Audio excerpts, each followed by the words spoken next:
রাধে রাধে বন্ধুরা, হরে কৃষ্ণ হরি বল। তো গোপুসোনার পরিবারে তোমাদের সবাইকে স্বাগত। তো আজকে একটা কথা নিয়ে আলোচনা করতে এলাম। আজকালকার দিনে দেখা যাচ্ছে যে সিলিকন লালাগুলো বেরিয়েছে, সবাই দেখেছো, এগুলো নিয়ে একটু বেশি মাতামাতি হয়ে যাচ্ছে না? আচ্ছা, আমরা যেখানে সেখানে যত্রতত্র কি ভগবানকে পুজো করতে পারি? মানে যে যা খুশি নিয়ে ভগবানের নাম নিলাম, পুজো করলাম, হয়ে গেল? না, পুজোর জায়গা, ঠিক আছে, ভক্তির জায়গা তো অবশ্যই, কিন্তু এই যে নাটকগুলো হচ্ছে, এই লালাগুলো বেরিয়েছে, লালাগুলো নিয়ে কেউ ঘুরতে যাচ্ছে, কেউ মেলায় যাচ্ছে, কেউ এটা খাওয়াচ্ছে, কেউ ওটা খাওয়াচ্ছে, কেউ স্নান করাচ্ছে দেখাচ্ছে, কেউ ঘুম পাড়াচ্ছে দেখাচ্ছে। এগুলো কি মানে ছেলে খেলা হচ্ছে না লোক দেখানো হচ্ছে? আমি কিন্তু কিছু জানি না। বাট তোমাদের কি মত? এগুলো কি আদৌ কোনো মানে পুজো বা কোনো দেবতার হচ্ছে? ওগুলোর মধ্যে কি আদৌ ভগবান শ্রীকৃষ্ণের ছোট্ট অবতার, বাল্য অবতার কি বসবাস করে বলে তোমাদের মনে হয়? আমার তো মনে হয় না।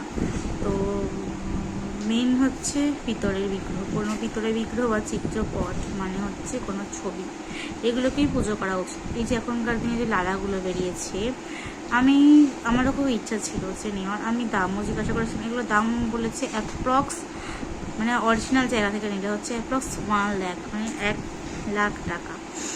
তো আমার মনে হয় না যারা লোক দেখানো হবে তারাই এতগুলো টাকা দিয়ে ওই লালা ফিরিয়ে আদিক্ষিতা করবে। আর যেটা সম্ভাবনা, ছোট্ট একটা বৃক্ষ, তুমি কখনো ভগবান বলেন আমার বড় মূর্তি এনে, বেশি দামের মূর্তি এনে আমাকে পুজো করো, বা বেশি ফুল দিয়ে বা বেশি সামগ্রী দিয়ে পুজো করো, তবেই আমি সন্তুষ্ট হব। এটা কিন্তু ভগবান কোথাও বলেনি। তুমি ছোটো চিত্রপট আনো বা ছোট বিগ্রহ আনো, হ্যাঁ, দিয়ে তুমি ছড়ানো একটা ফুল বাতাসা দিয়ে পুজো করো, ভগবান তাতেই সন্তুষ্ট। ভগবান কিন্তু তাতেই সন্তুষ্ট। এই এখনকার দিনে ফেসবুক, বেশিরভাগ ইউটিউবে ইনস্টাগ্রামে রিলস খুললেই দেখাচ্ছে আজকে কেউ চান করাচ্ছে, কেউ এটা খাওয়াচ্ছে, কেউ মেলায় নিয়ে যাচ্ছে, কেউ ঘুরতে নিয়ে যাচ্ছে, কেউ মলে নিয়ে যাচ্ছে, বা এইটিসি, বা ছাদে নিয়ে খেলছে, নাচ করাচ্ছে, এগুলো করছে। এগুলো কি আদৌ উচিত?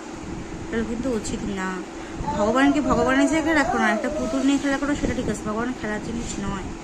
তোমরা যদি আমার সঙ্গে সহমত হয়, প্লিজ ভিডিওটাকে লাইক কমেন্ট শেয়ার করে দিও। আর ভিডিও চ্যানেলটাকে ভালো লাগলে একটা সাবস্ক্রাইব করে দিও, ঠিক আছে? ভালো না লাগলে করতে হবে না, জোর জবরদস্তি করবো না। তো দেখো, আমি তাদেরকে বলেছিলাম, তারা বললো আমরা যেখানেই যেটাকে মনে মনে ভগবান ভাববো সেটাকে নিয়েই পুজো করতে হবে। আমরা যদি একটা পেঁয়াজকে ভাবি ভগবান, বা একটা মাটি তালকে ভাবি ভগবান, সেটাকে পুজো করা যায় না? মাটির তালটাকে অবশ্যই পুজো করা যায়, কিন্তু পেঁয়াজকে কখনো কি ভগবান হিসেবে পুজো করা যায় না।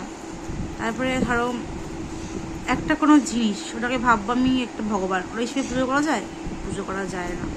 তুমি মানে যেটা ইচ্ছা পুজো করতে পারবে না, ঠিক আছে? তুমি যেটা ইচ্ছা পুজো করা যায় না, ঠিক আছে? মানে এগুলোতে ছেলে খেলা, প্লিজ এই ছেলে খেলাগুলো বন্ধ করো। যেখানে সেখানে নিয়ে যাওয়া, অবশ্যই নিয়ে যাও, শুদ্ধ মনে শুদ্ধ চারে নিয়ে যাও, আমিও নিয়ে যাই, বাট খুব কাছাকাছি আরে নিয়ে যাই, দূরে কোথাও গেলে নিয়ে যাওয়া সম্ভব নয়।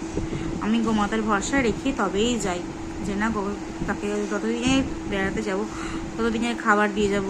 এই বিষয়ে আমি পরে একটা ভিডিও করবো, যে কোথাও গেলে কীভাবে আমি গোপালকে রেখে যাই বা নিয়ে যাই, সেই বিষয়ে একটা ভিডিও করবো। হ্যাঁ মা, সেই বিষয়ে অবশ্যই একটা ভিডিও করব। তো যাই হোক, আমার মনে হয় না এই সিলিকন লালাগুলোকে পুজো করা উচিত, বা এই যে ছেলে খেলাগুলো হচ্ছে পুজোর নামে, যে খেলাগুলো হচ্ছে এখন যেন গোপাল ঠাকুর বা কৃষ্ণ বাল্য রূপছে, সেটা হচ্ছে ট্রেন্ডিং। প্রত্যেকটা ঘরে ঘরে দেখছি রয়েছে, দিদি আমার ঘরেও রয়েছে। আমাকে সবাই বলে তোর এতগুলো গোপাল তুই কী করে পালন করিস? একটাকে নিয়ে যেভাবে যত্ন করা হয়, আমার মাই বলে। আমি বলি আমার শ্রাদ্ধ কোথায়, ওদেরকে আমি যত্ন নেব? আমি অত বড় ভক্ত নয় আমি ওদেরকে যত্ন নেব। ওরা আমার কাছে এসে আমি আমার সাধ্য মতো চেষ্টা করব যে ওদেরকে আমি কতটুকু সেবা করব। তো আমার আরেকজন সদস্য আমার ঠাকুর ঘরে আসার কথা আছে, দেখা যাক কবে আসে, সেটাও তোমাদের সাথে শেয়ার করবো। আর যাই হোক, এই লালা নিয়ে যে ছেলে খেলা, এগুলো প্লিজ বন্ধ করো, হাত জোর করে বলছি, এইগুলো বন্ধ করো। যে কোনো জিনিসেই ভগবান বাস করতে পারেন না। এগুলো বন্ধ করো, এগুলো লোক দেখানো, কিছু ভিউজ পাওয়ার জন্য, কিছু ভাইরাল হওয়ার জন্য, ফেমাস হওয়ার জন্য, কিছু টাকা আর্নিং করার জন্য এগুলো ভগবানকে নিয়েই লোক দেখানো জিনিসগুলো প্লিজ বন্ধ করো। হাত জোর করে বলছি, প্লিজ বন্ধ করো, প্লিজ।